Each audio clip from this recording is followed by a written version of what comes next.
Thank you so much, evil, omnipotent voice in the sky. Let's talk about our very first game. It is an expansion to the legendary and infamous turn-based strategy game, XCOM 2. Let's take a look.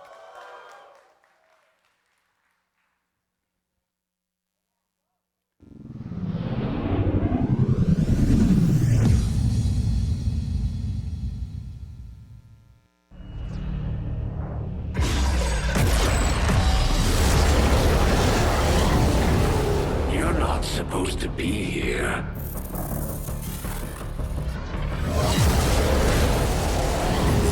At last, a true battle.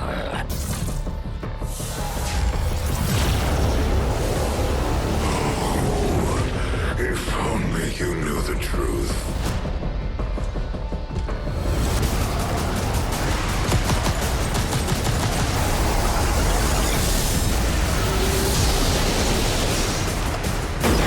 There were 3 resistance groups that we consider a legitimate threat to Advent. Together, they'd make one hell of a fighting force. Too bad they hate each other. So, you do exist. They were sent here to purge the lost. You are safe here.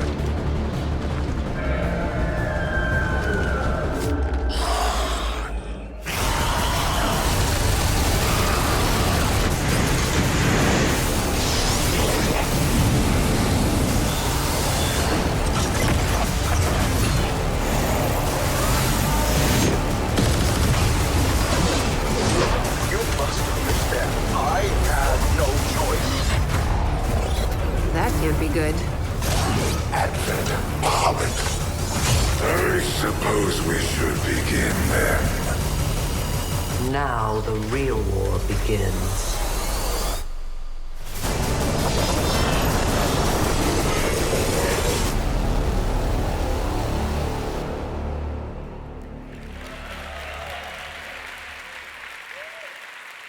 Here with me to talk about XCOM 2 War of the Chosen is the creative director of XCOM 2 over at Firaxis, Jake Solomon. Pleasure to have you here today. This is very exciting. We finally get to talk about this, so yes, I'm very pumped. Thank you for having us. Well then tell us, what is War of the Chosen all about? Well, so the goal with this game really was to make something massive. So we added a ton of new enemies, lots of new soldier classes, new environments, story, strategy systems, just tons of new toys for players to engage with. And I understand that it's an expansion that's even larger than any of the ones you've done previously. Yeah, easily twice the size of the previous XCOM expansion. It is massive.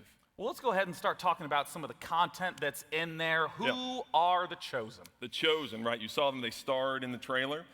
So they were designed to be the ultimate enemies of XCOM. They are 3 almost champions of the alien army. And they have 3 very distinct personalities and 3 very distinct fighting styles. And the player is going to get to know those very well because over the course of a whole game, they're going to fight each of those Chosen multiple times. And the Chosen, just like the player, they get stronger over the course of the game. They learn new skills, new abilities. They even gain new procedural strengths that the player's going to have to contend with. So in a sense, it's not like a normal enemy where you might see a Chosen in one battle and a Chosen in the next. It will be the same Chosen again and again and again, getting new strengths. That's right. And so they always have something new up their sleeve because they're always learning sort of new tricks. Well, you mentioned the personalities of the different Chosen. Walk me through who the Chosen are and what these strengths and weaknesses might be. Yeah, so for example, there's the assassin, and her personality is tied up in duty and honor. She feels very honor-bound to serve her masters, her creators, and she does that, of course, by hunting down XCOM and killing soldiers, you know. A natural expression of identity. We're bringing back some familiar elements from earlier games, yes. Yeah. But combat-wise, she's a mix of stealth and close-quarters combat, so she can vanish from sight, and she uses that to get in close on the soldiers and use her blade. So, like the other Chosen, she's very powerful, and she has a sort of unique fighting style that the player hasn't seen before. And we've talked about this new obstacle in the form of the Chosen. You know, mentioned the assassin. Who are the other 2? There's the hunter, that's more of a long-range sniper. Yeah. And then we have the warlock, which is, you know, a warlock. So So yeah, doesn't he look like a warlock? So yeah, they all have very unique skill sets, and so it's fun to fight each of them. What about the new tools that players have in order to try to overcome this obstacle of the Chosen? Yes, so as you saw in the trailer, XCOM is not the only resistance movement on Earth. So in War of the Chosen, you have these three factions out there, and like the Chosen, they all have distinct philosophies and distinct fighting styles. But for the player to get access to those, first they have to win those factions over. They have to recruit them to the XCOM cause. But when you do, you have access to the most powerful soldiers we've ever created. So we're taking a look at the Reaper right now. What's the gameplay of the Reaper? That's right, the Reapers. So they are sort of stealth marksmen and saboteurs. Then we have the Skirmishers, which are actually defectors from the alien army. Oh, that makes sense with the art style. Yeah, right. yeah. Look at those fingers. Yeah, so they're half alien human hybrids, and they're sort of like single soldier wrecking crews. They're really powerful. And then we have the Templars, and they're the most mysterious of the factions. They are psionic wildlings, and they work a little differently because they build up power over multiple attacks that they can then unleash in more devastating abilities. So it's sort of like a mini resource management mechanic specifically for the Templar. It definitely is. There's trade-offs there where as they gain focus, you either want to keep it because it makes them stronger, or you can spend it on these really powerful abilities. Now, in the trailer, we got the chance to briefly look at the Lost. And though we didn't see them too much, I wanted to get the chance for you to talk about them a little more now. Who are they? Right. So the Lost, this comes out of the idea that the original alien invasion happened 20 years ago. And in that invasion, the aliens destroyed some of the greatest cities of the world, and we've never been back. So in War of the Chosen, we go back. And what you find there are the Lost, these handsome... I thought that everyone in the cities died, but apparently they're alive and well. They're doing fine. Yeah, as you can see, they've weathered the last 20 years really well. So, these are heavily mutated humans. And a single Lost is not going to pose much of a challenge. Sure. But unfortunately, you don't fight single Lost. They move in large swarms. And so when you go into the cities, these swarms are drawn to the sound of combat, and they never stop coming. And there is a silver lining, which is that the Lost don't like aliens either. So, oh, really? Okay. Yeah, so once the Lost show up, then everybody's fighting for their lives. And I know that a big hallmark of the XCOM games is the sort of tactical maneuvers of the AI that in the same way you're planning, it's planning too. But the Lost behave quite differently. Yeah, they're mindless. So the idea is that you have this tactical combat going on against you versus the Advent, the aliens, and then all of a sudden this horde shows up and it throws everybody's plans out of whack. And then you can even have maps where they are chosen, lost, you're fighting the Advent at the same time, and it makes for some very, very beautiful chaos. It is definitely unlike any other XCOM missions you've played. Well, Jake, you're the first guest out, so I'm going to ask you the big question. Okay. When do we get to play it? We get to play this. War of the Chosen comes out August 29th, so very soon. Just 2 months. That's right, very soon on PC, Xbox One, and PS4. So people should follow XCOM on Twitter and Facebook if they want to keep up with all the latest XCOM information. And Jake didn't want to do this, but I'm going to make him do it. Follow Jake on Twitter. It's at Solomon Jake. Follow him, say hello, and tell him you're proud to be a follower. Yes, please, thank you. I don't like self-promotion. Don't worry, I got you covered. I at paid Jake Sean Solomon. for that. Thank you. It's at Jake Solomon. At Jake Solomon. Thanks so much for joining me today. Jake Solomon, creative director of XCOM 2. Thank you. Thanks. Now, as some of you may know, I am not the only host at this event. Joining me to do all sorts of announcement goodies is a woman named Sonia Reed, but you may know her a little better as OMG, It's Firefox. How's it going, Sonia? Hi. Thank you, Sean, and hello, you beautiful gamers. And whether you are checking us out online or you're hanging out with us here today, I am super excited to be here and show you guys some awesome games. And you know what? I'm not going to wait. We're just going to get right into it. I want to show you a game called Ooblets. It is going to be coming out early next year, and it is from an impressive studio of only 2 people called Glumberlands. So it's kind of a mashup between Harvest Moon meets Pokemon meets Adventure Time, but even cuter, if you can imagine that. So I'm going to show you how to grow and customize your Ooblets in this exclusive trailer.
that trailer?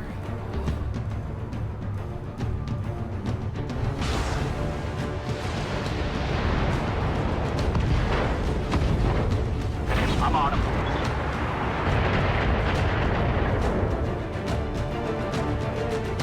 Yes, Commander. Moving to position.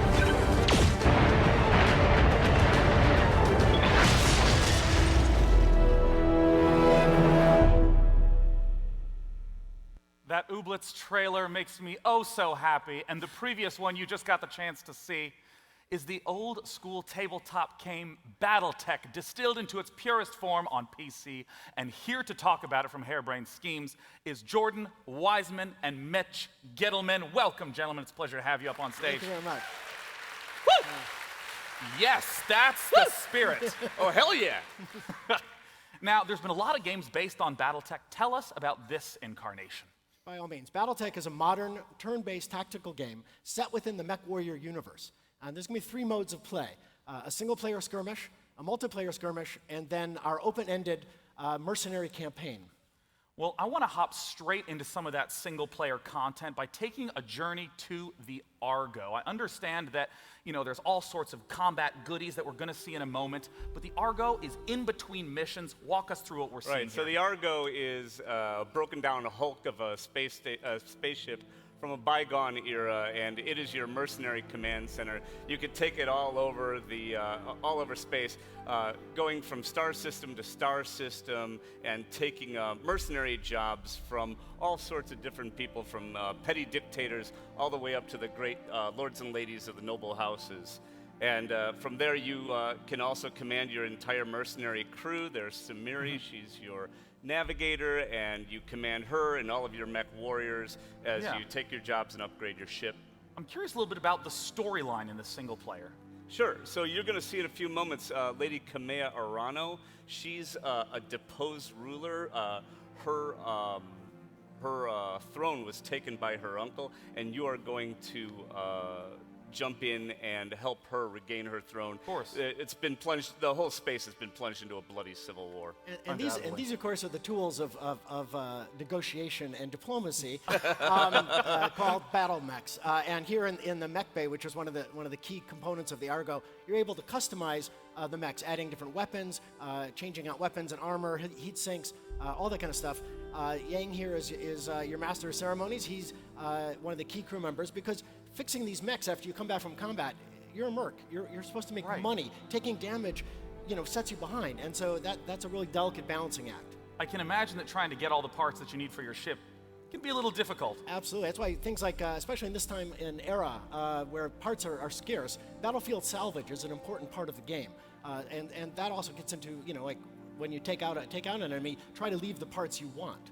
Yeah, you want to hit him just hard enough to take him down. There's Lady Kamea Arano there, and she's going to be the person you work for during the campaign. But of course, when the campaign ends, the single-player story ends, you can still play the open-ended campaign, traveling around doing whatever you want. And there are the battle mechs. Yes, now we're going to get a chance to look at the combat itself. You're coming down from the Argo, you're descending into battle. Walk me through what we're seeing. By all means. So Battletech full 3D environment, and like a modern tactical game, the environment counts, right?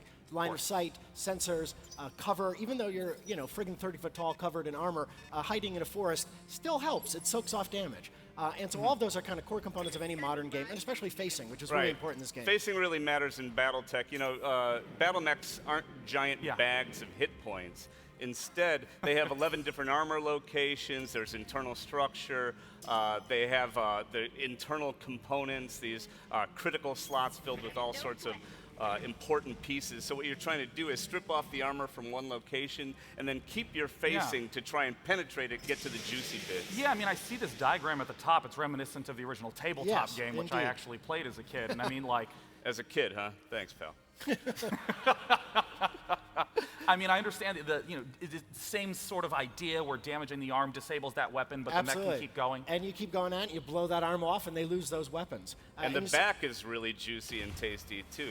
You get around the back of a battle mech and penetrate.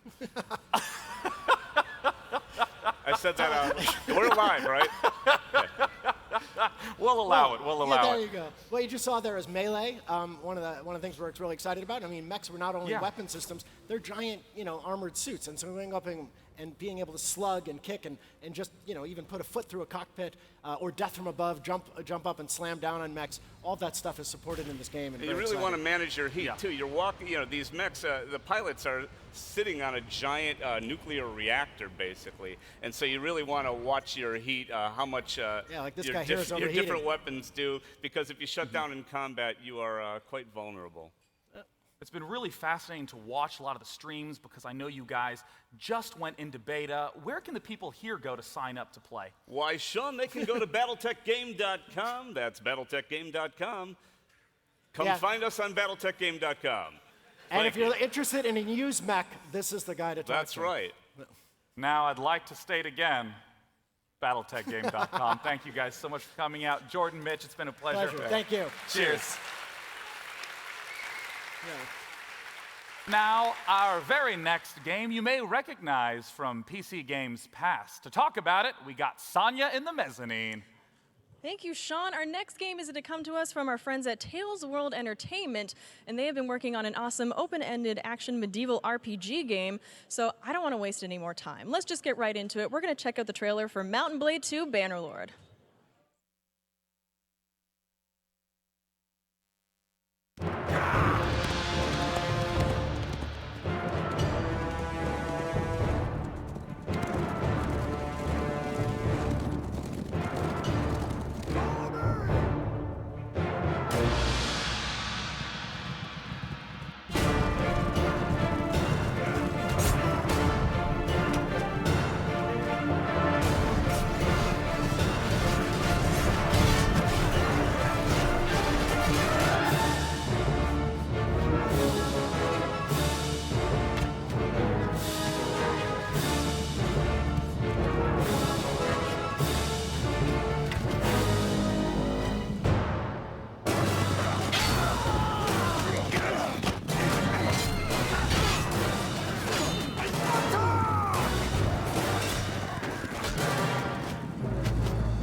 Always a pleasure to have Mount & Blade 2 here at the PC Gaming Show. Now, I know we've just gotten started, and we've seen XCOM and Ooblets and BattleTech. We would love to hear your thoughts. Use hashtag PC Gaming Show. Let us know what you think. We'll even put some of the tweets up here live. Not all of the tweets, because that would be a disaster. Some of you on Twitter really need to pull it together. But either way, we'd be thrilled to hear your thoughts. And coming up next, we have the sequel to Total War Warhammer 1. It's Total War Warhammer 2. I'm joined by Al Bickham from Creative Assembly. How you doing? How's it going, Al? Yeah, really good. Good to be here. So tell me, what is it that's been going on since your announcement a few months ago?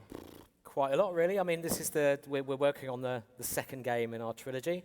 It's going to be every bit as big as the first game, but we're layering on, we're sort of doubling down on all the stuff that made the first game so fun, which is real diversification between the factions and a whole range of new kind of gameplay extras in the campaign game as well. So 4 new factions set across 4 new continents. There's 4 new factions, is there? Yep, 4 new factions, yep. I thought there were 2 big ones we were talking about. No, well, we're focusing on the High Elves and the Lizard Men at the moment. Yeah. But there's the Dark Elves as well, and another 4th race, which we have yet to announce. Oh, you tease. I know, terrible, isn't it? Well, Al, talk to us a little bit about the High Elves and the Lizard Men. Right, so they're both essentially working towards the same goal in the campaign game, which is to heal the Great Vortex, which is a sort of unique feature of the campaign map which ties the whole narrative of the game together. Right. But even those in the Warhammer world with the same aims will inevitably come to blows at some point. So that's what we'll be showing today. And we're going to be looking at what is called a quest battle between the High Elves and the Lizard Men. Walk us through a little bit of what we're about to see. Okay, so this is we're about to show some footage from a quest battle for Krokgar, who's one of the legendary lords for the Lizard Men, and this is one of his quest battles, and it's the battle for the Fallen Gates. So you'll see the massed Lizard Man forces trying to oust the High Elves as they try, and they're sort of meddling in an ancient power site of the Lizard Men. Well, I'm very excited to take a look. It's going to be some in-game footage from the Battle of the Fallen Gates.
September 28th, Al.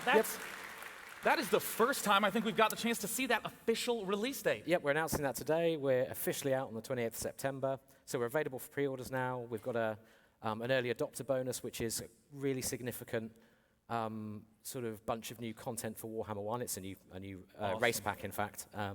So yeah, we're out this year. Well, I want to take a step back, and I want to have you talk a little bit about what it was that we just saw in the Battle of the Fallen Gates. Right, so as I mentioned, this is a quest battle, and this is the Lizard Men versus the High Elves. Right. And this is what we've got playable here at E3 this week.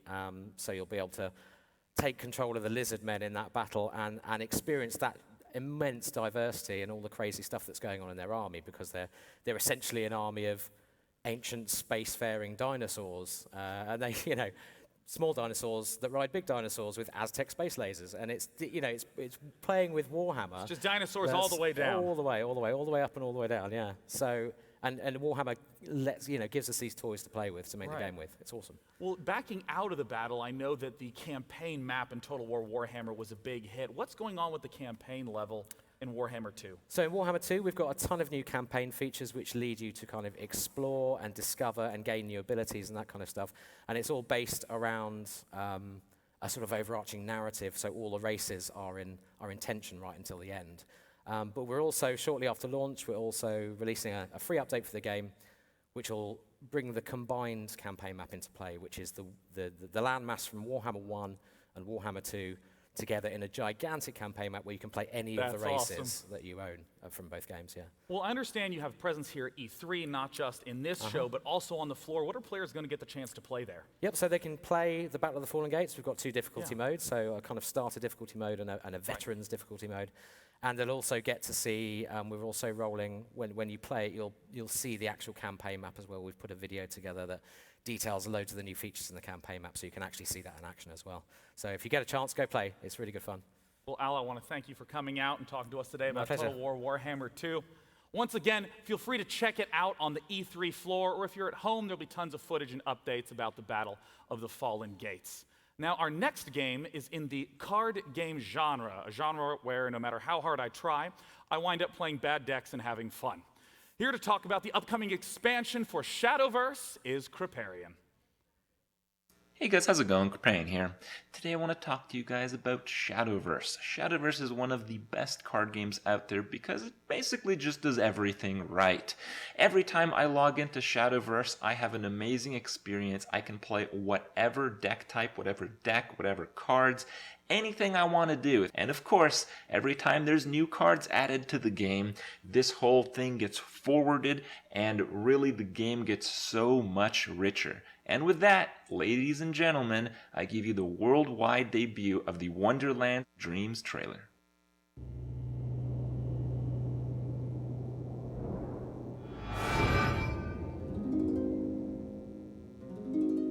I have a book for thee, like no other.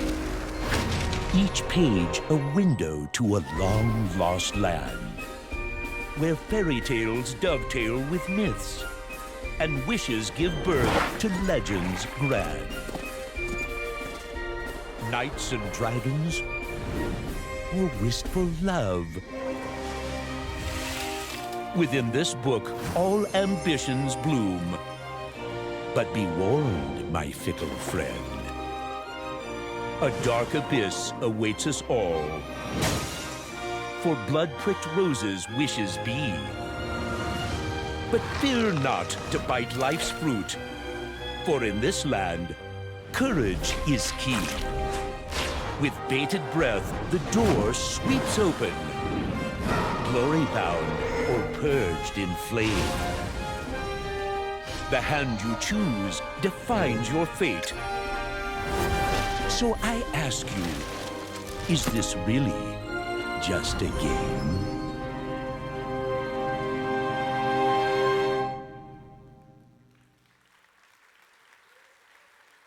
Thank you, Cygames, and thank you, Crip.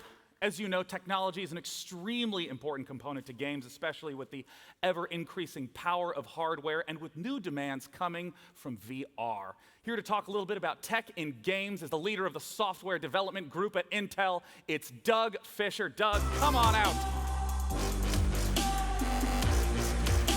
How you doing, Sean? Hey, thanks for joining us, Doug. It's great to be here. I want to thank you, Doug, for coming out, and of course, thanks to Intel for sponsoring this event. We really appreciate it. It means a lot to us. Yeah. And since Doug has a whole bunch of exciting stuff to say, I'm going to give the stage to Doug. Goodbye. Hey, good morning, everyone. I am very excited to be here. And I'm very excited to talk to the PC gaming community about all the announcements we made this morning from Intel. I'm a software guy, you're the gamers. All these announcements are very relevant to everything we do. You know, 2016 was an amazing year by all measures in gaming. Look at the number of live streams in Twitch, over 2 million new live streams, over 300 million esports enthusiasts, and look at the growth in VR. 2017 is going to be even more amazing. And why? Because of you. It's because of you in this room, the PC gamers. It's because of you on the broadcast. You are the ones that bring the innovation that we create. You drive us to innovate. You are on the edge of technology all the time with you. You have that instinct on what the new capabilities are that we need to deliver. And then you have this amazing, inclusive, and social environment. Young, old, male, female, tech, non-tech, millions of people getting together, inspiring each other to immerse themselves in this environment. Now, it starts at Intel with amazing hardware technology. We've talked about the launch we had 2 weeks ago of our X Series platforms. Now, you gaming enthusiasts will love the Core i7X overclocking capability. It's an amazing system. And you megatasters who want to game, create, stream will love the beast of them all, the Core i9 Extreme Edition, an amazing system for this environment. Now, as a software person, I love this environment. I love this hardware. Because why? It gives software people less time waiting, more time creating that amazing content. I work with over 1 million gaming developers to ensure they take full advantage of all that innovation we put on our platforms. Whether it's working on the caching algorithms or the high-density graphics or multi-core, it doesn't matter, all the different areas, the best-known methods. We ensure these millions of developers are making the most out of that platform, delivering the best content. Then we work to market that so that all the gamers out here, the billions of gamers, know the new compelling content that's available.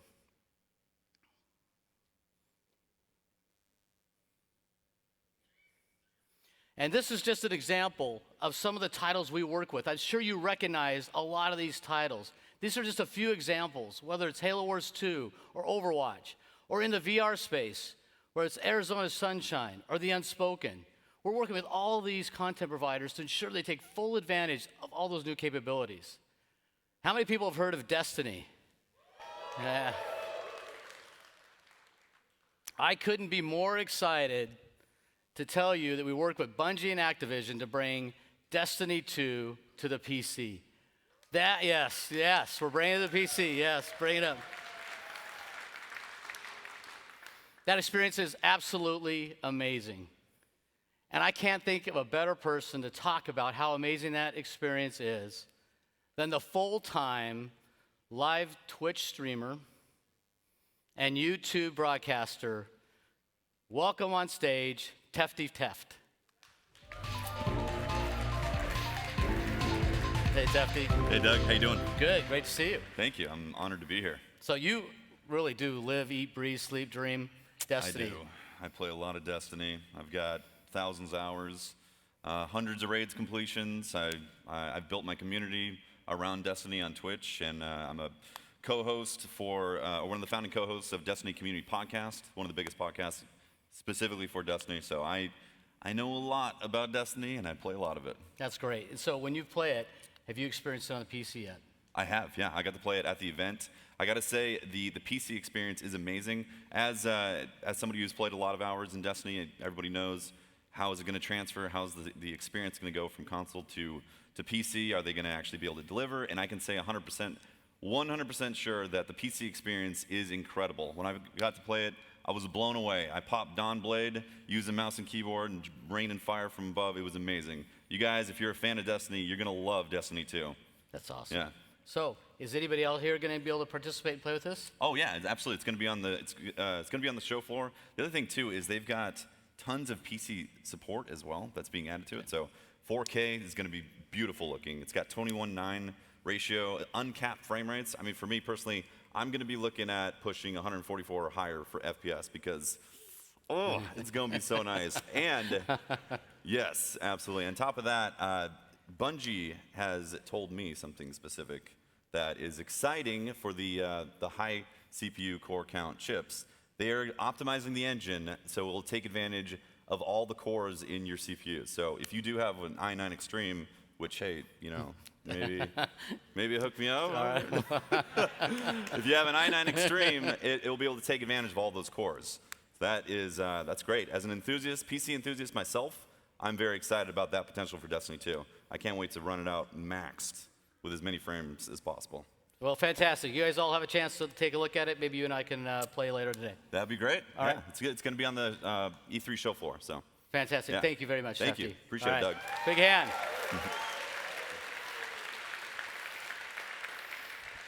I love that. That experience. Nothing says it like that, right? All right. So it's not just about the top 8 list titles, but also it's about the broad set of developers we participate with. The independent developers. You can see examples of properties that they've developed. We want to make sure everybody's developing and creating content on the PC to create more and more opportunity to participate in that.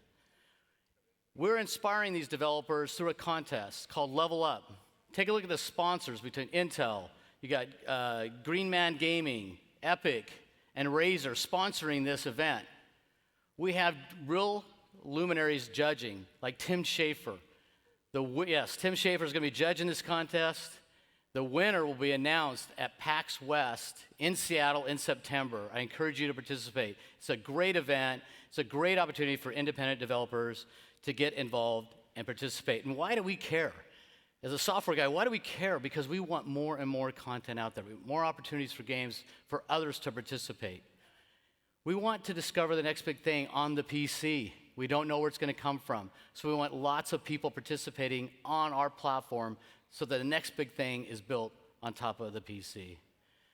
And you, everybody here, all you gamers, you can participate as well. I'm certain as you're participating in a game, you've thought of something new, unique that you'd like to bring to reality. This is your opportunity to be one of those developers as well, or at least influence one of those developers and create that amazing immersive experience. Whether you're a gamer, content creator, or even esports. Now, speaking of esports, we had 2 exciting announcements today in the esports arena, pun intended,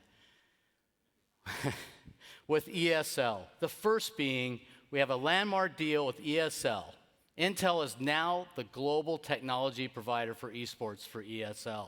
That's great news for everybody in the gaming community because the latest technology will be used for the events, for the studios, the back-end operations, and the streaming capabilities during the event. You'll have the latest technology at those events. Now, the thing I love about sports, and I'm a traditional sports admirer as well, is they have this tradition around these things called a Grand Slam, whether it's tennis, golf, rugby. They have a Grand Slam. And there's no reason we can't have that in esports. And that's why we're excited with Oculus, ESL, and Intel are sponsoring the Grand Slam event, Intel Grand Slam. And all these leagues getting together, and the first team to win 4 of the 10 events will be the Grand Slam winner. They'll collect their traditional prize, but in addition, they'll get another $1 million bonus for being the Grand Slam winner. $1 million. All right. I was so excited about the announcement today around Echo Arena. They've taken this property and now are making it VR multiplayer. Do you guys see that announcement today? It's so great. They're creating the multiplayer VR experience and bringing it to life in this platform. We're so excited about it at Intel, and we want so many people to start participating with it. We are sponsoring a deal in conjunction with Oculus to make this available with Oculus free of charge for a limited time at launch. So all of you can play with this game free of charge starting July 20th. And you now can participate, learn, and become an expert in VR gaming. Now, I know when you become an expert, what do you want to do? You want to showcase those skills. Wouldn't it be awesome if you had an opportunity to showcase those skills? That's why we're super excited to work together to create the VR Challenge. With Intel, Oculus, and ESL, we're creating the VR Challenge. It's a virtual challenge in the VR arena. And everybody's going to compete, and the end of it's going to be in Poland at the Intel Extreme Masters, where the finals will be in 2018. Book your tickets now. It's going to be a crazy event. Now, I know everybody likes a challenge. Everybody's excited about challenges. I'm going to give you a challenge all here today. Just participate in at Intel Gaming. Follow at Intel Gaming, and you'll have a chance by participating there to win one of 3 great prizes, one from Oculus, one from Asus, and one from iBuyPower.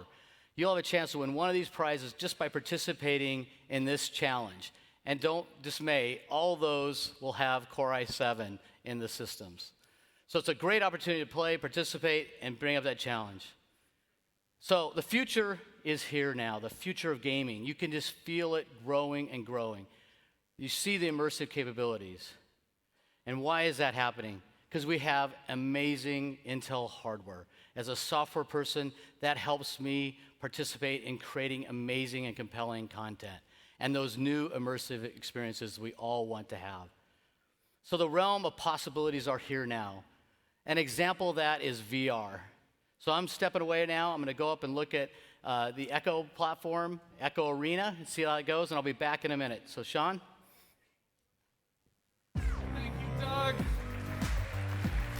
It was a pleasure to have you. Thanks for all the great announcements. And of course, thanks again to Intel for sponsoring this event.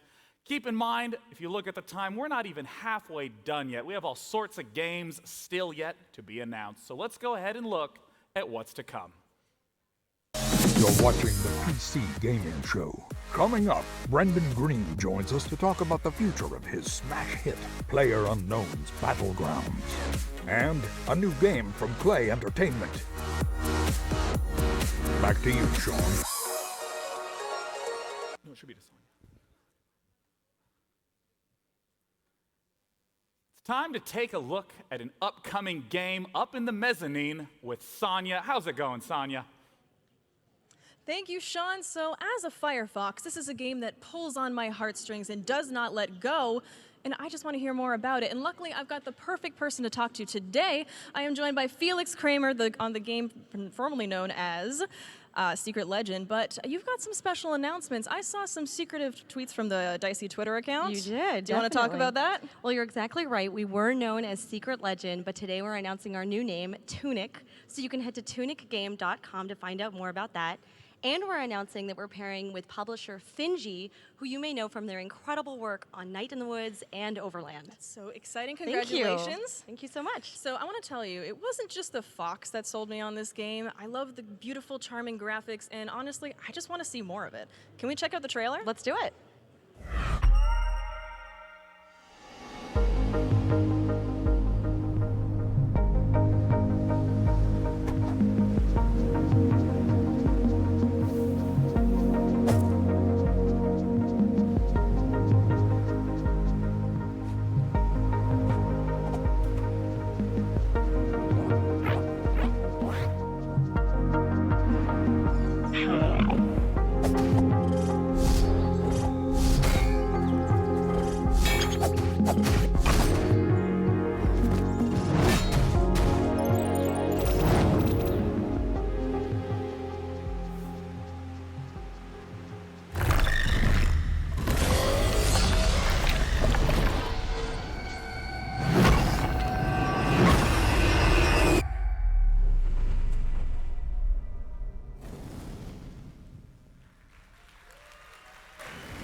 Thank you, Sonia. Now, our next title that we'll be talking about is honestly a huge surprise hit, having just surpassed 3 million sales. You may recognize it as one of the 3 most played and broadcasted games on Twitch right now. It's PlayerUnknown's Battlegrounds, and I'm literally next to PlayerUnknown right now.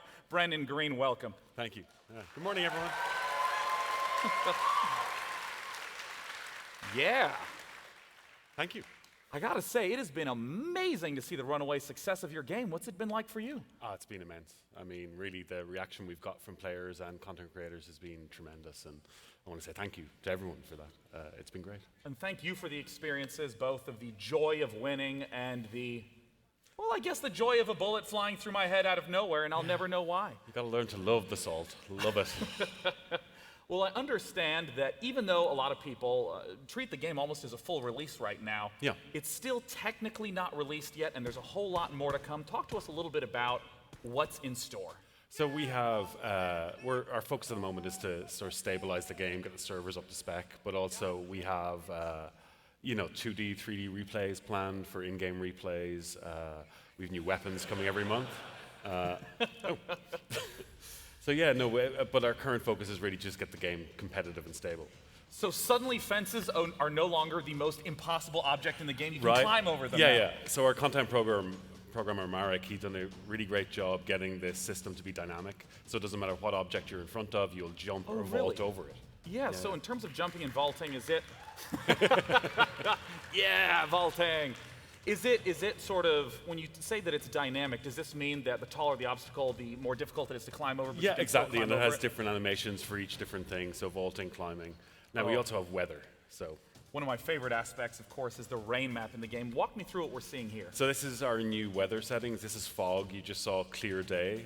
Our rain has been tweaked a little bit as well, and we also have our sunset coming in. So this really, I'm really happy with how this turned out. It's quite beautiful. Yeah. And what is the impact on gameplay of these types of things with weather? It just changed dynamic. Oh, so this is... Oh, a new gun. Yes. This is the OTS Groza. It's a 7.62 bullpup, super powerful, crate only. Yeah, it's going to be a beast. Is it a short range, long range? Where's short to medium, it's going to be a beast. It's going to be super powerful. Yeah. And then long range, it'll work as well. And I remember before you came on the show, I asked, why did you put that gun in? And I think your answer was... It just looks cool. It looks cool. Yeah. It's like we wanted to add a bullpup and we wanted to add something else to the 7.62 class. And this is a Spetsnaz weapon. It just looks great. It looks cool. As good as a reason as any, honestly. I want to come back to the weather effects. Obviously, they look beautiful. What are some of the impacts that you've seen on the gameplay with the new weather effects? Well, it's just going to change the way you play. So it's not necessarily going to be, you're going to be sniping all the time. You know, with the foggy weather, you're going to have to choose a more kind of CBQ type play style. But it's just, again, to give you a bit of variety and make every game kind of different. You've talked a little bit about what we've seen in the video, but talk to me about long term. What's far down the line for PlayerUnknown's Battlegrounds? So again, we want to finish out the platform and make it a good platform for all kind of game modes. You know, we will have modding down the line as well. Yeah, and it's just creating a stable platform. That's our aim here. I understand that you're also working on new maps. Yeah, so we have 2 new maps coming, one based in Peru, a desert map with sort of ruined cities with sandstorms and stuff. That's awesome. Yeah, and then this other one in the Adriatic, so it has even a ruined cosmodrome in the center of the map with like snowfall, and I'm excited. That's awesome. Yeah. And I know that you've been super involved with the community of regular players. What's in store for those people playing the game right now? So as I said, we have our custom games.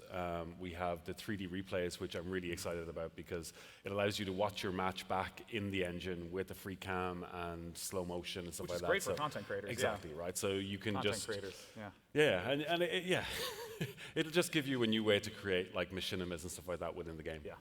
And the last thing I want to bring up, because you were mentioning this a lot before you came on, you have all sorts of stability and performance fixes incoming. Yeah, so like our focus this month is on our server performance and really getting that stable, because at the moment the servers aren't performing the best they could. But you know, so last month our team's focus was on client performance, and we improved that broadly for a lot of people. And this month it's on servers, so they've already found a lot of things to fix, and I'm excited. That's great. I'm sure players will completely stop blaming anything on the game at that point. Right. They will accept responsibility for those losses then. Well, to PlayerUnknown himself, Brendan, thank you so much for coming out to talk about it. It's a pleasure. Thank you, everyone. As we get ourselves set up for the next game, we're going to head to the mezzanine with Sonia for a little bit of a giveaway. Thank you, Sean. Sean is pretty cool, right? But you know what's a little bit cooler? A free PC. We're going to be giving away a badass PC from our friends at Intel. This bad boy is going to be rocking an i7 7700K processor.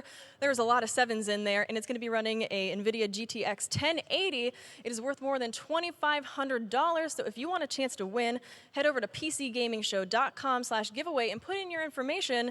Good luck, and back to you, Sean. Thank you, Sonia. And I am pretty cool, right? Jesus, thanks, audience. Woo! I didn't realize you could pinpoint the exact time and date a career died, but we still have all sorts of great stuff in store for you. Our next guest you may recognize from PC gaming shows past. Tripwire Interactive is back with a slew of games to talk about, and I'm joined by creative director Bill Monk. Pleasure to have you, Bill. Hey, thanks for having me, man. Good to have you back. Thank you, thank you. As always. All right. You guys have been busy. Congratulations on the recent release of Rising Storm 2. Yeah, absolutely. It's a realism FPS. We just released it 2 weeks ago, and the fan reaction's been really positive. Really happy about that, and we want to thank everyone who was part of the beta phases that helped shape the game in a real positive way. And be sure to check out the Trello boards, see what we're up to, and we're actually already really busy working on some new content. So stay tuned. That's amazing. I mean, I know so many people know you from Killing Floor 2, but especially this year, there's so much to talk about. I mean, last year you announced Killing Floor, Incursion, the VR Killing Floor. How's that been going? Oh, that's been going awesome. You know, Incursion's one of the second phase, game or second wave games to come out for VR, and we've learned a lot. And we're really, really excited. We think we have one of the best products that's going to come out later this year. It's scary as hell. You can play it I don't know if I could handle single it. player and co-op, and we're really excited to release it. So stay tuned on that. That's awesome. Now, the big thing I know you wanted to talk about today was a little bit of content coming down the line for your big game, Killing Floor 2. Tell us a little bit about that. Yeah, absolutely. So, you know, when we released Killing Floor 1, one of the things that really put us on the map was our time seasonal events. Right. And when we released Killing Floor 2, people were always clamoring and asking, you know, well, when are you guys going to do that for Killing Floor 2? Reasonable enough. Well, we're super happy to announce the Summer Sideshow coming out this year. Well, I'm eager to show everyone this footage. This trailer makes me laugh every time. Let's go ahead and take a look at Killing Floor 2's Summer Sideshow. Ladies Ladies and gentlemen, welcome to the Tragic Kingdom Amusement Park. Come on down and play Find Mini Pukey, Feed the Pound, Dunk the Float, and Pop the... What? Was that a real head? Trade for festive clown makeup, colorful hats, and dozens of other items. Carnival rewards are only available for a limited time.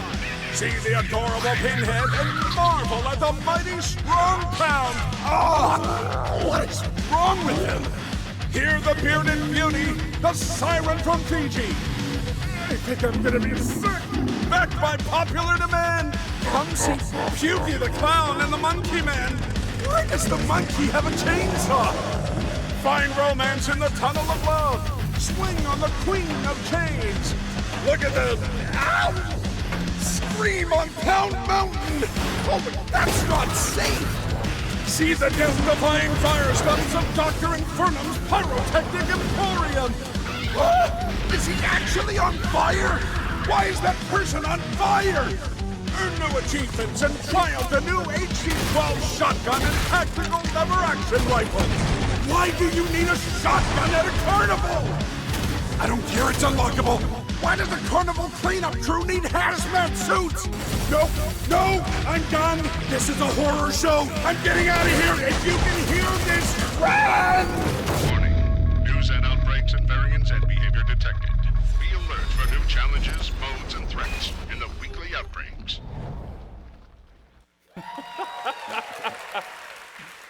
I mean, I know it's a horror theme, but there's some great humor in this. Oh yeah, I mean, seasonal events are definitely the most fun to work on. I mean, it's just, we can just go crazy and go goofy. You know, we got clowns. You got the fat monkey clowns, that bangs the cymbal with a monkey with chainsaw instead. chainsaws, midgets on stilts, bearded ladies. You know, we got it all. Tell me a little bit about what is the gameplay? What's some of the stuff that people can experience in the summer sideshow? So it's a limited time event. It's only going Right. to last for 1 month. So all this crazy stuff you're seeing here, it's 1 month. And there's over 50 cosmetic items that people can gain from playing it totally free.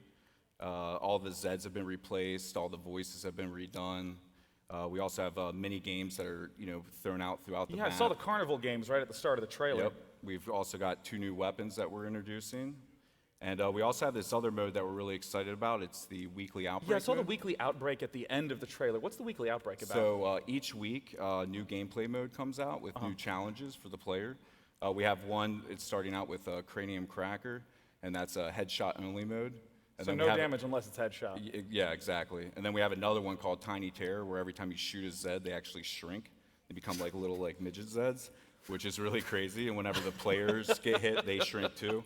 Oh, really? So, I mean, that's just 2 of them. We have 8 total, and it's over 2 months worth of content. And if they're really hard to beat, but if you beat it, you get really cool, like, precious items and stuff like that. So, of course, I have to ask, when can people play it? Actually, you can play it tomorrow. And it's free on Steam all week. Easy. Yep. So you got no excuse not to try it. Well, I mean, what if people are here at E3? Oh, well, they can play here too. Oh, boy, that Yeah, wasn't a tomorrow. setup on my part. Right. Yeah, whereabouts is it at on the E3 floor? That's at the PC Gamer Show. Oh, that's Booth, right. It's at yep. the PC Gaming Show booth. We have our own booth here at E3. Yes. Oh, I'm glad that 2 of you are Yep. very excited to hear that. The first of many, right? This is going to Yes. become a tradition. Indubitably. Yeah. I'm not in charge of the budget, so yes, of course. Well, I want to say, Bill, thank you so much for coming out. Congrats Absolutely, on man. all the projects and the progress. Bill Monk from Tripwire Thanks, Ben. Interactive. Thank you. Cheers. Let's head back up to the mezzanine for a little bit of social with Sonia. This year's PC Gaming Show is being broadcast on more platforms than ever before. We are on Steam, we are on Facebook and Twitch and Mixer. We are all over the place. This is awesome. And guys, if you're on Mixer, you gotta sweet talk the mods a little bit. Be kind of nice to them because they're gonna be giving away games throughout the entire show. Unfortunately, no free games for day 9, but sorry. Back to you, Sean. I'll happily buy them. Yay, video games! Now, if any of you got the chance to see the conferences leading up to today, there's a lot of exciting stuff going on. In particular, Microsoft has had a whole slew of games people are pumped for, including some that are going to be at this show, starting with the first ever incarnation of Forza Motorsport coming straight to PC. It's Forza Motorsport 7. Joining me to talk about it is the creative director of Forza Motorsport from Turn 10, Bill Giese. Come here, Bill. How's it going? Yeah, Bill, congratulations. Thank you. The announcement yesterday must have been really exciting for you guys. Huge announcements. We revealed a car to the world. Not an in-game car, No, an actual car. That's normally saved for car shows like Geneva and Paris. Yeah. We revealed a car here at E3, the Porsche 911 GT2 RS, to the world yesterday. It was awesome. You know, I've gotten the chance to play the previous Forza Motorsport games, and they always struck me as a racing game not focused on being cartoonish or strapping guns to the car. It's about hyper-realistic racing. Forza Motorsport is about precision, it's about competition, and we've rebuilt Forza Motorsport 7 from the ground up to really recreate that feeling of driving a car at peak. The cars, we have over 700 cars. Every single one of them, they're going to rattle and shake. It's going to scare the crap out of you. What are some of the things that you've done to bring that experience to PC? Well, going to PC has been awesome. Not only will it have mouse and keyboard support, but with multi-USB, we have every fan-requested wheel on the market. And it's been exciting for the team. That's a lot of USB It's a lot devices. of wheels, let me tell you. And we've been testing that. Last week alone, we brought in any USB device we had, and we played on a Guitar Hero guitar and a DDR pad. Now, you're not going to do that, obviously. That's but not how that's real not racing racers works. do it. That's not the hyper-realistic part. But whatever you have in your closet, plug it in, you're ready to go. Now, what about for low-end PCs? There's obviously a lot of people who are on budget devices. I mean, what about for them? What's the optimization been like? Well, it's been great. Going to the high end of 4K, unlock frame rate, 21:9, but we've also lowered our min spec as well to include i5. And no matter where you play, it looks and plays great. And speaking of looking and playing great, you're here at E3, and I understand you have some out-of-control rigs that people can actually play the games on. Absolutely. Come by the show. We've got 2 hydraulic rigs in 4K on Ultra 4K PCs. Hydraulic rigs? You didn't tell me that. Yeah, bring a vomit bag and come on and check it out. It looks awesome. Well, awesome. Bill, thanks so much for sharing with us. Thank you. Thank you, everybody. I'm incredibly excited of all the stuff Microsoft's doing. You just got the chance to look at Forza, and now coming onto the stage, I am replacing Bill with Ted Timmons. He's the PC design lead at Rare to talk about Sea of Thieves. Come on out, Ted. Hey, Sean. Ted Timmons. Thanks for having me. Welcome. It's a pleasure. So, Ted, talk to me a little bit about what is Sea of Thieves. Yeah, so we feel like we've made the pirate game you've always wanted. When you think about sailing around the open seas, you and your crew of crewmates, basically it's Pirates of the Caribbean meets the Goonies. What are some of the things that you're showcasing here at E3 in the game? Yeah, so for anyone who didn't see the briefing yesterday, we showed off great new features like riddle map storms and firing yourself out of cannons. A common pirate pastime. Yeah, pretty known. Now, I had to ask the same question to Forza Motorsport. What are some of the things, some of the features that you've added in to focus on the PC experience? Yeah, so we've got things like 4K, unlocked frame rates, everything you expect, but we've also brought our gameplay footage in 21:9 as well, my personal favorite. Your favorite resolution, like one of the top 3 favorite resolutions Yeah, of it's probably yours? there with 32:9 and 16:9 as well, probably.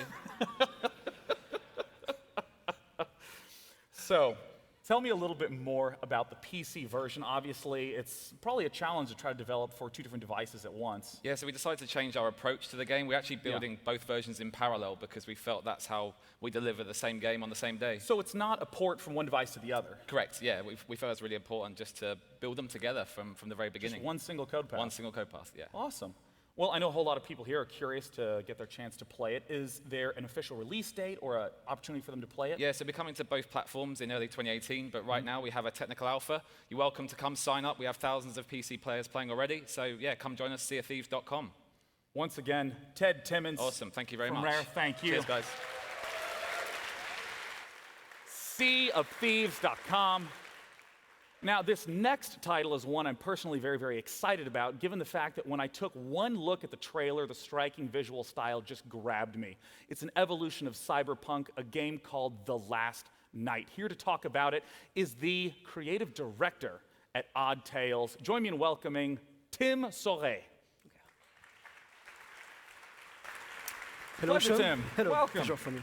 Thanks for coming out. Let's ask the obvious question. What is The Last Night? The Last Night is what we call a cinematic platformer, which means it's not a game like Mario where you have to jump from platform to platform, but it's more story-driven. It's more reminiscent of old classics like Another World, Flashback, or Oddworld even. Oddworld, I was going to say, reminded me quite a bit about it. And I saw that you guys had the big announcement reveal at Microsoft yesterday. I mean, that trailer was such a hit. It blew up. What was that like for you guys? Yeah, we are obviously super happy with the trailer reception. It's been absolutely incredible. Now, of course, I have some concerns I want to address. I am embarrassed by some tweets I made in the past. I want to apologize for those. They do not in any way represent who I am today or what The Last Night will be about. Well, let's talk about what the game is about. I know that the setting of The Last Night is super important to the character of the game. Tell me, where are we right now? I want you to imagine a world where machines are surpassing us in every possible way, Right. So not only physically, but also intellectually, emotionally, even creatively.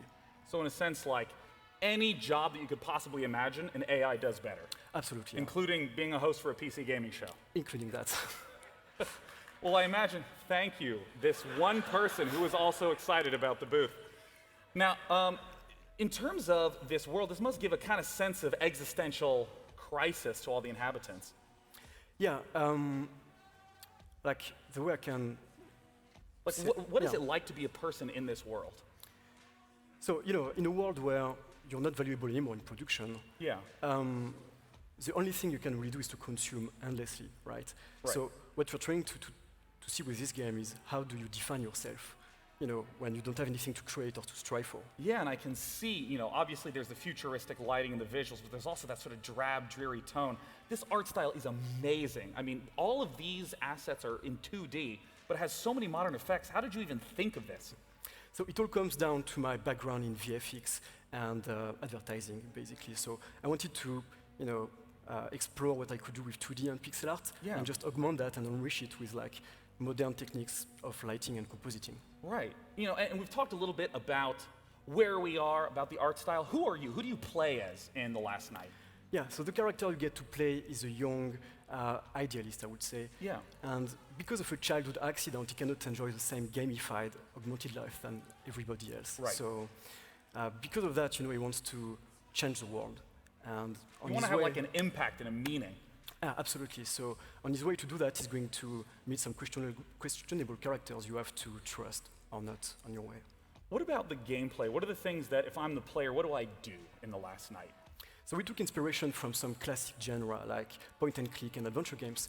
Yeah. But so you get, to solve puzzles and dialogues, of course. But we added a real-time component to it. Real-time in what sort of sense? What makes it a real-time puzzle?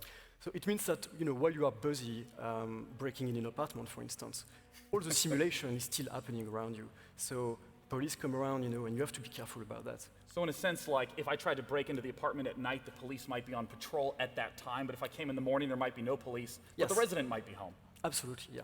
So that means that, if you see the police coming around the corner, you better, just hide, pretend to be a hobo, or maybe draw your gun. You also mentioned that the structure of the game is in one night after the other. What's that like?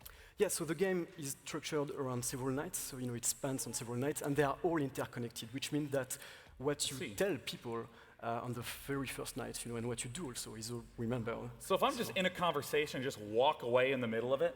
Yeah, they will remember it. They'll remember, like 2 days later, they'll be absolutely. angry. Yeah.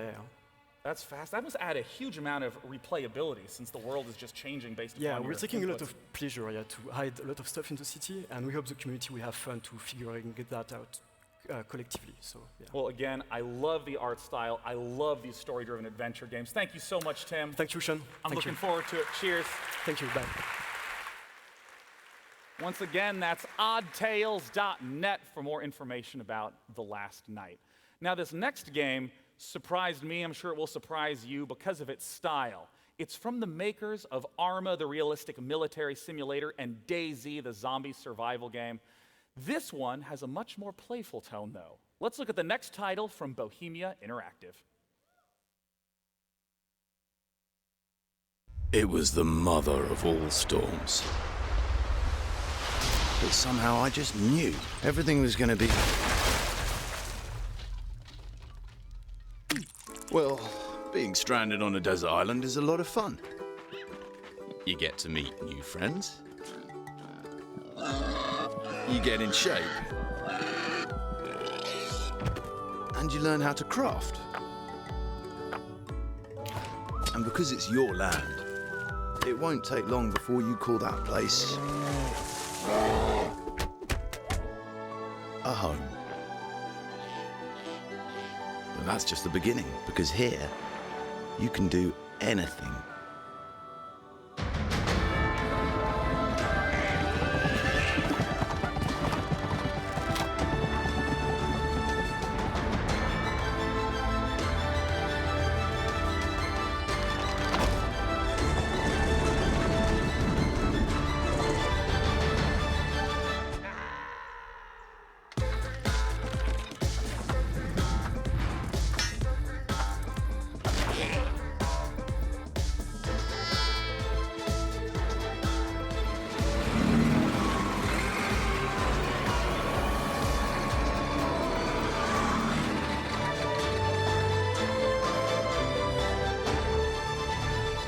Islands. Explore your creativity.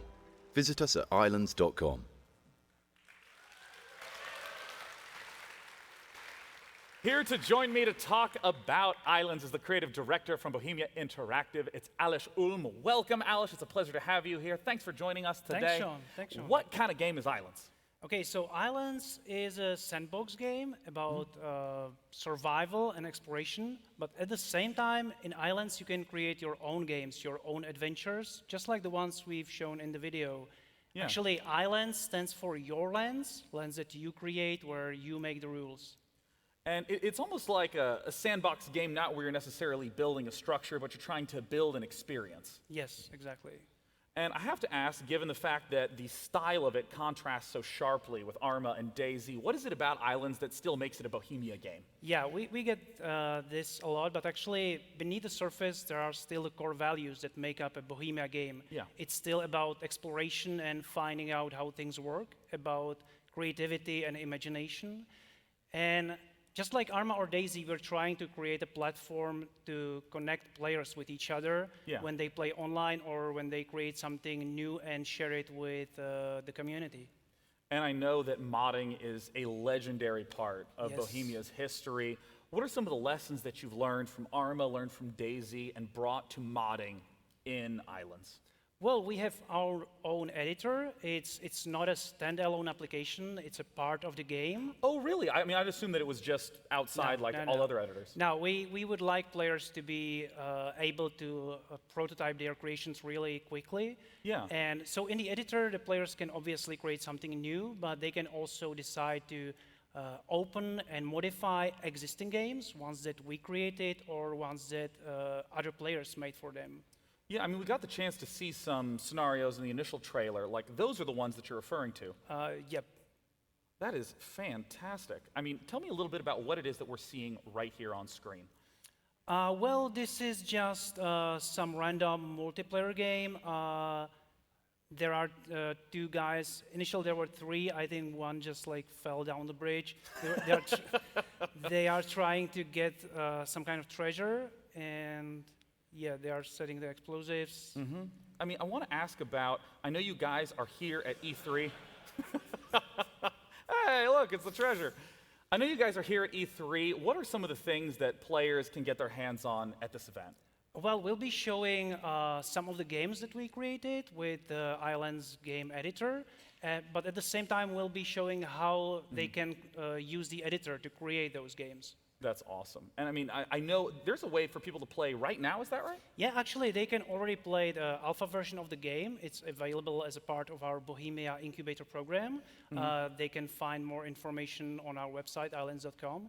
And later this year, we are coming to Steam Early Access. That's awesome. And remember, that's islands.com with a Y.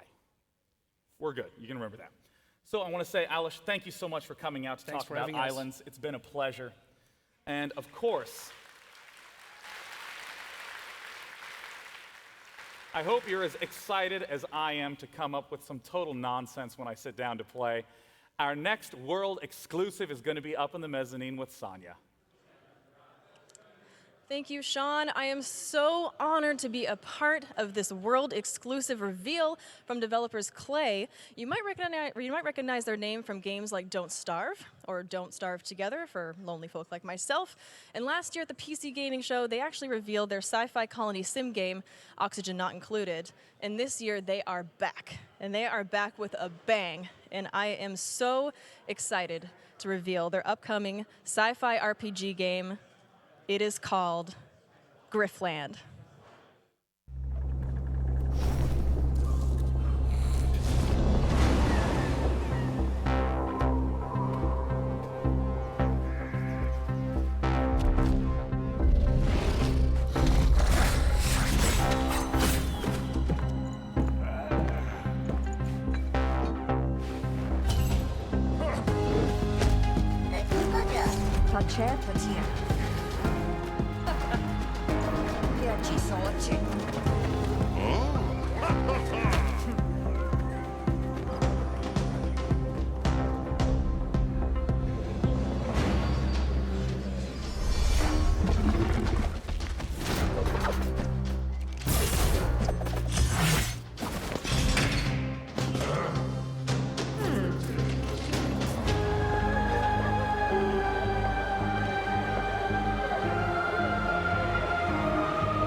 I absolutely love Klei games and can't wait the chance to try Griftlands.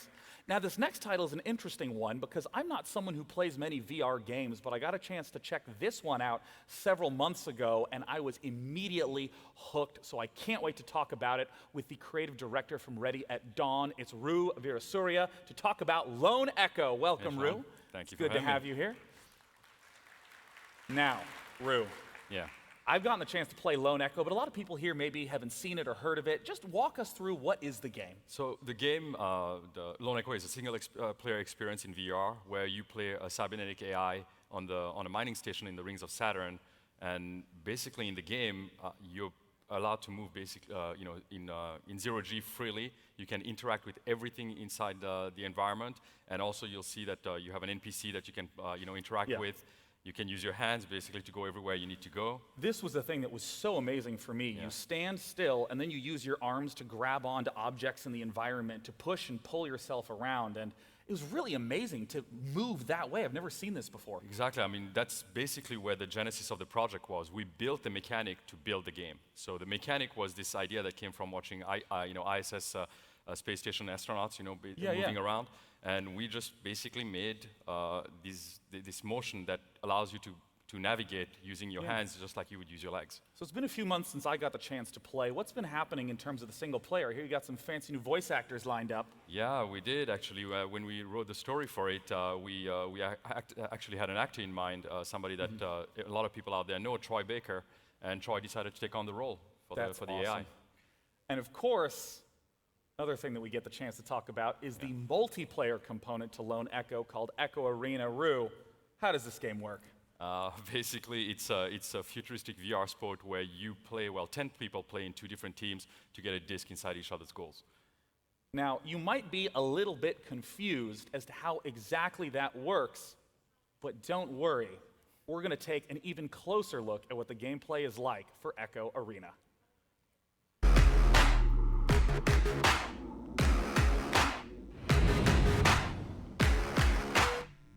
In zero gravity, players fly faster. Passes go farther. Strikes hit harder. Stakes get higher. And victory tastes sweeter. This is Zero G in the Echo Arena.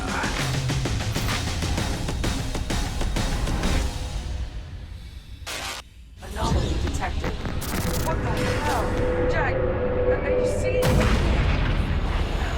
Area unsafe. me! Jack!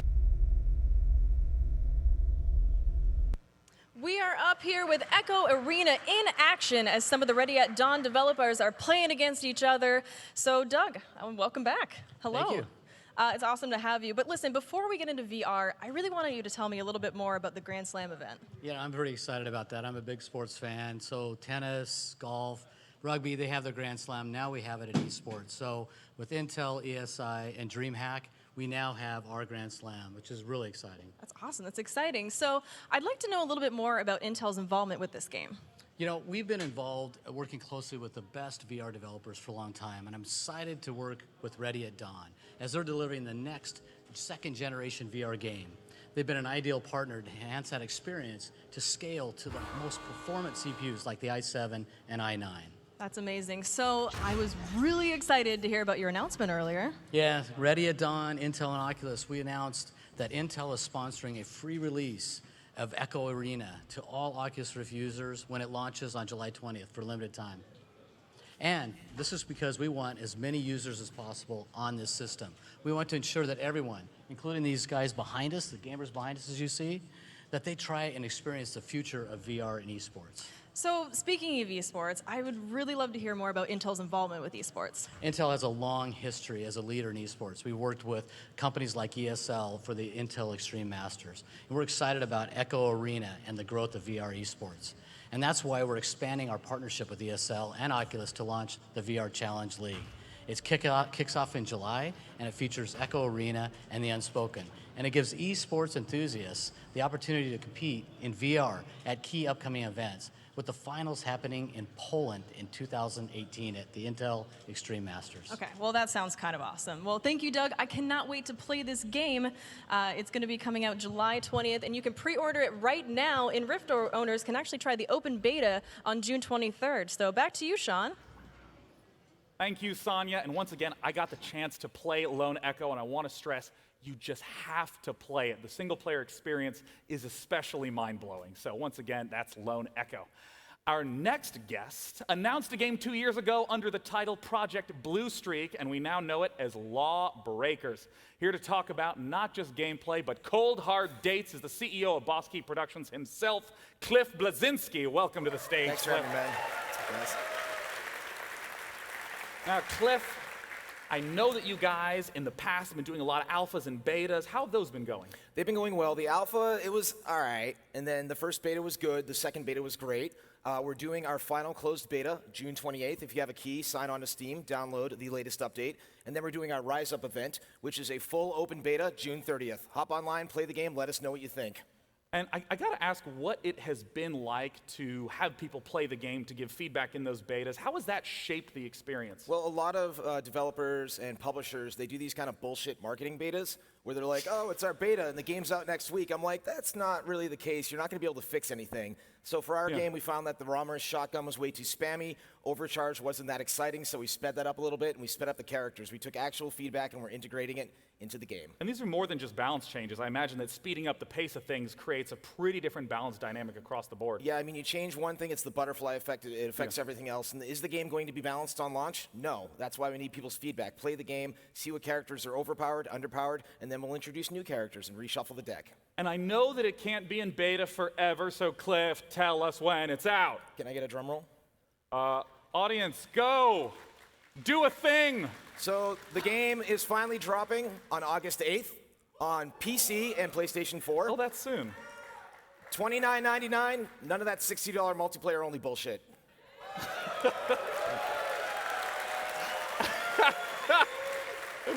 And if you didn't see it online, Cliff took a bow. Yes, $29.99. Curtsy. Well, if you haven't gotten the chance to see the game and follow it throughout the recent PC gaming shows, let's take a look at some people who got the opportunity to play Lawbreakers, and we'll have them speak for themselves. Oh, the speed of this game is intense. 1,000 decisions a minute. This is hardcore PvP. Your instincts take over. It's primal. It's exhilarating. Full frontal f***ery, a million miles an hour. Literally from every angle. I was shaking after the matches ended. It was like a high. One of the fastest games that I've ever played. Are you ready for another one? I'm like, I just need a minute, man. I'm shaking. I'm shaking over here.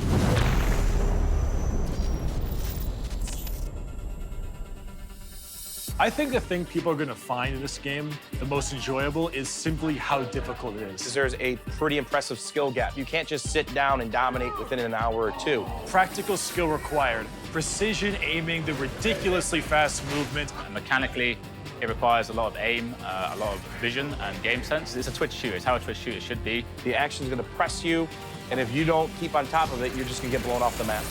I think team comp is definitely a huge thing for this game. As we're flying around in zero gravity, it's kind of a new situation for us. How do you keep up with your tank and protect them and heal them, also protect your healer and peel off them while DPS is still being affected and they're being supported? It gets crazy very quickly. The gravity is the biggest thing because that adds so much verticality, and you combine the different movement systems of each character where some characters have teleports and some characters have dashes. This gets really wild and insane. Now, literally anywhere you look is potentially an attack point. I am literally under the map, saving myself from a grappling hook, whipping myself into the air, shooting at anyone below. You need to check every possible corner. People are going to fly you with jetpacks, they're going to fly at you with double swords. You're going to have someone that could just jet up in the sky, and all of a sudden now you have to worry about getting up there. There's some abilities that I just haven't seen before. Medic role is actually phenomenal. Well, it's battle medic, they call it. So it's not one of those medics where you have to sit back. It's not even a thankless role anymore because I'm out there slaying, killing with the rest of my team while keeping them alive. Wraith's got a really good one. With the slide and then the jump into zero-G, that's great. Getting through the map that fast is ridiculously fun. I've been using the Vanguard to drift off the side, so I've been coming up behind the enemy. It took 3-4 rounds before they caught on. With the gunslinger, he's a very precision character, so just spinning around and popping someone in the head real quick, it feels great. The game is just aggressive all the time. And this game gives you so much variety of motion. I never felt more tested. It makes you think in a completely different way. The fastest speed I've ever seen in my life. Crazy when you're playing it.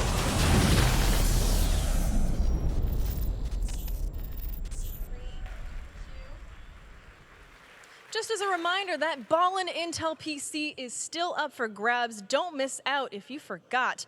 This bad boy is running an i7 7700K processors, a lot of 7s in there, and an NVIDIA GTX 1080. It's worth more than $2,500. You do not want to miss out. Head over to PCGamingShow.com/giveaway and put in your information. I think it could run Crysis at max settings. What do you think, Sean?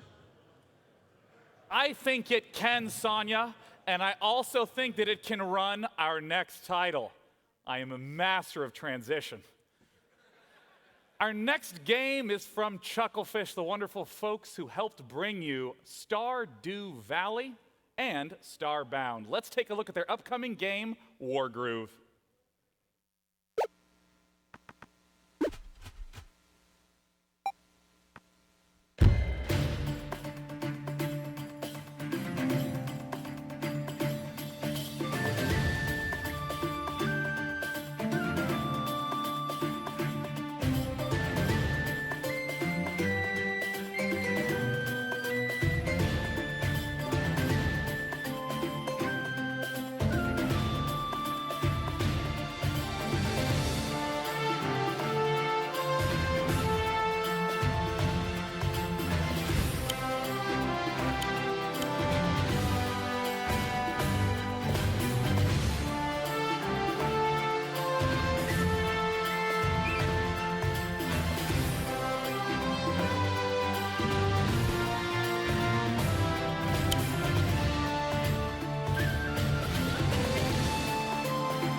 Wargroove. Today, we're not just going to get a chance to talk about the game, but we will be seeing the editor in action, a live demo on stage. I'm joined by Jay Bayless and Doris Karaskotza from Chucklefish. Welcome. It's so great to have Thanks. you. Thanks. Well, I want to say right away, the gameplay reminded me quite a bit of Fire Emblem and Advance Wars. Yeah, Fire Emblem and Advance Wars are definitely kind of inspirations of ours. You know, Wargroove is a turn-based tactical strategy game. It's a game about starting to build up your resources every mission and push forward into your enemy territory and just kind of dominate the map and make the right choices. But yeah, we've got a lot of unique kind of gameplay mechanics, and we're bringing it into the modern age.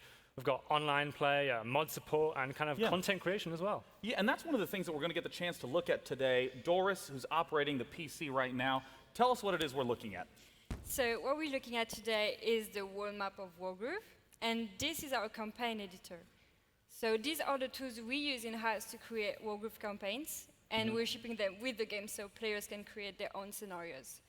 So I've been placing down map markers, and each of those represent a mission, and then you link them together to create the path through your campaign. And I know that one of the things you wanted to talk about was the branching path element. Yeah, so you can have branching path, obviously, and the cool thing with that is every branch can have conditions. So for example, let's say you get a high score in a mission, and that could lead you through a harder path in your campaign. Or you could have a secret path that triggers based on some event in the mission. Yeah, exactly.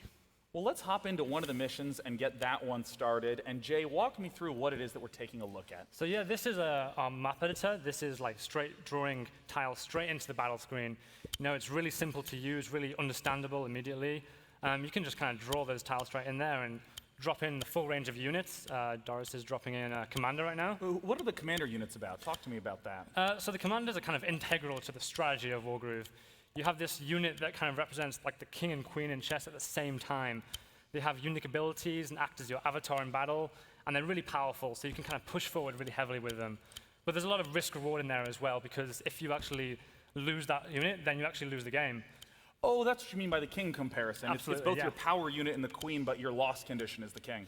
Yeah, and other tools include you can drop down buildings right now. We've dropped in some HQs. Those are kind of like your base of operations, and to take the opponent's HQ is to win the match. Yeah. But on top of like kind of simple and easy to use tools, we've also got more advanced tools. So you can use this zone tool right here, and you can highlight an area and assign like a scripted encounter or sequence to that.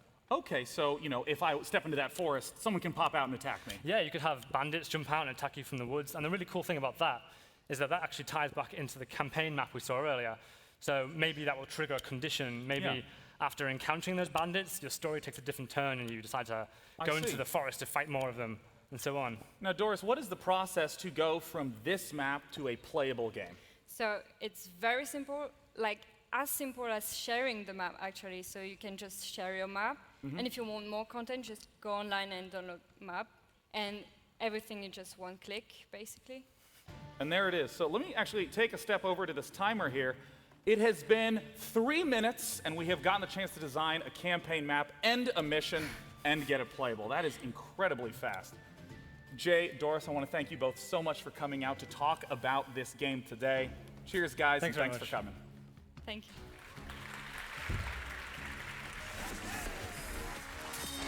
For full coverage of every video, announcement, and moment from the PC Gaming Show, visit PCGaming.com.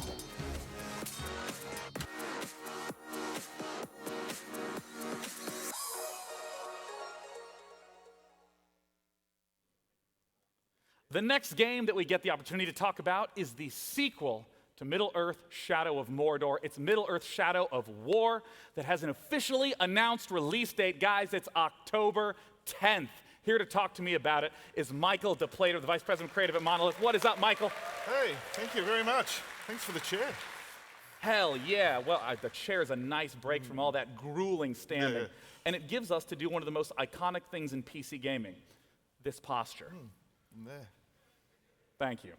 Now, we've heard about the October 10th release date. What are some of the things that have been changing and building upon Shadow of Mordor in terms of Shadow of War? I think what we've tried really hard to do, although it seems pretty obvious, is take the things that were good, that worked in the first game, so our combat and the Nemesis system and this world that we'd created, and to build on that, but also to take the lessons we learned in the first game and really improve those. So really make this into a truly epic fantasy that's kind of up there with if you go and see Return of the King or Lord of the Rings, and really focusing on the story and the characters as well. I mean, you've been talking all throughout about how important story is in Shadow of War. What does that mean in terms of the work that you're doing?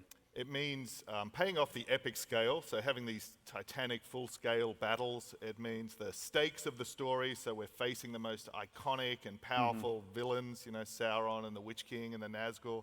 And it means having these incredibly memorable and personal characters, so allies and enemies that you're working with.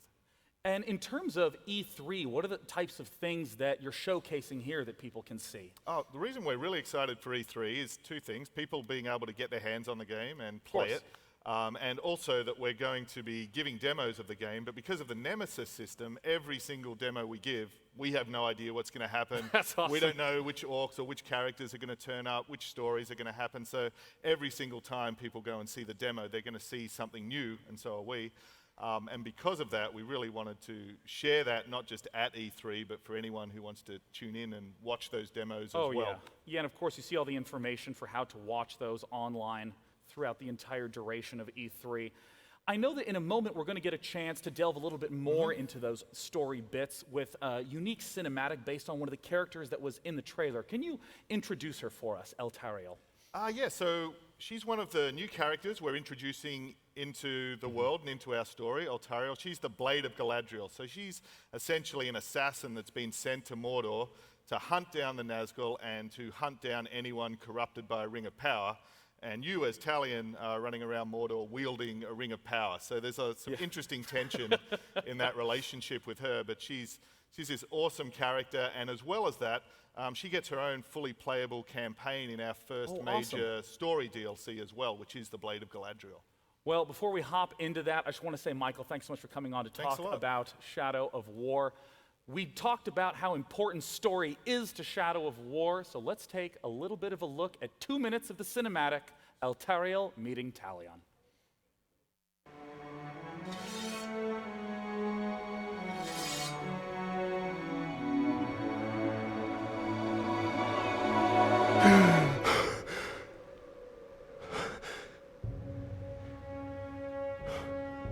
So it is true.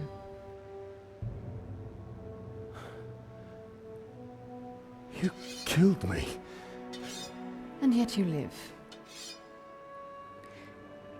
What is that like, to die and live again? Do you feel pain? Do you suffer? What of the city? Of the Palantir? The Nazgul have taken both. They belong to the Dark Lord now. Then I have failed. What if you keep fighting? He wields the light of Galadriel. We can recover the ring. Your rings are the cause of all this, Elf Lord. You can see him. I see him. Who are you? I'm the Blade of Galadriel. Since when does Galadriel work with assassins? Great threats make for unlikely alliances. You know this better than most. Now tell me more about this ring. We crafted it to defeat Sauron. But it was lost. The Nazgul will be drawn to the power of the ring. We cannot let it fall into Sauron's hands. The light of Galadriel, give it to us! Stay your hand! My light will protect us, but it will not leave my side. We must move quickly. Try to keep up.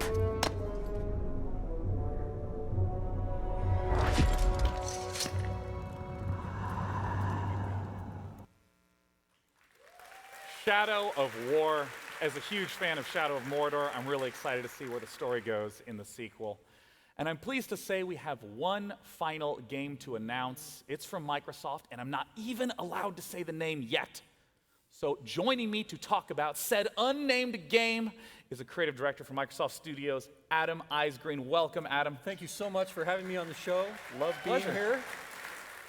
Now, Adam, I understand that you've been in games for a long time. I have. I am coming up on my 25th year making video games. So yes, you can actually make a career out of being in games. And you know, I got my start in the DOS days. Remember DOS? Oh yeah, dude, I played High Zork Sys all day. So I got my start in the DOS days doing role-playing games, D&D games, but I spent a heck of a lot of time making real-time strategy games. I was at Westwood Studios for years working on the Command & Conquer series. Earth and Beyond, a whole bunch of great games there. Petroglyph, Universe of War, Empire at War. So a lot of history on PC, and I'm excited to get back to it. Well, I understand that this title is an homage to those roots, and I'm still not going to tell you what it is, but I know you're curious, so let's head right in to this world-exclusive trailer.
Adam. Age of Empires was the first game I ever saved up my allowance to play as a kid. I'd weed my grandma's garden all day. She'd give me like $2, and I still stayed dedicated. Tell me about Age of Empires, man. Man, you know, nobody has been able to play this game except if they found the CD-ROMs for the last 20 years. And what's a CD-ROM? I know, really. These day and age, like, who even has a drive? You know, and this has been such a labor of love for us at Microsoft and our development partner at Forgotten Empires to bring back Age of Empires in such a wonderful, definitive edition so everyone can experience it. I want to talk about all the stuff we saw in the trailer start to finish. Talk to me about the graphics. Those sprites are gorgeous. We have redone every single asset in the original Age of Empires. Every animation, every tile set, everything that made Age of Empires great, we have carefully and lovingly taken and made even better and better. Because I remember just watching the sprites move around in the original game. It was very blocky and stuttery. 16 facings now, so those fonts don't jitter. You know, a ton of work has gone into making the game and the presentation amazing. What about audio? Oh, yeah. So we've re-orchestrated and re-recorded the entire soundtrack to the game using an actual symphony this time. It sounds wonderful. The people at studios are constantly begging us to get the soundtrack already. Now, I have to ask, there were some aspects to the gameplay back then that were a little janky. Have there been any updates to the gameplay in that regard? Yes. So not only have we done things like improved Find Path, which is, of course, always a big thing in RTS games, we've gone in and actually modernized the UI. A lot of people forget that original Age didn't even have an idle villagers button. So all of that stuff, attack, move, all of those things that people have come to expect in RTS. Control groups? Yes, control groups. 1A. Yep. So all of that stuff is all in the game now. So we've taken all of the learnings from the Age games that followed and brought it up to those standards. And you know, speaking of modernization, I saw that it said Xbox Live Multiplayer, which, as you may or may not know, that is the online matchmaking service that Microsoft uses for PC games. I mean, how are you utilizing that? Oh, well, we've completely redone how lobbies work and how games and matching works. You know, we have our friend system, of course, it's built into Xbox Live. So players should have a really amazing experience. We also have a web portal so they can go and track progress and see their results against all the other players. So it should be a really wonderful experience to play. And what about the beta that we saw at the end of that video? Yes, so game will be out later this year, but you can go right now to ageofempires.com and sign up for our multiplayer beta.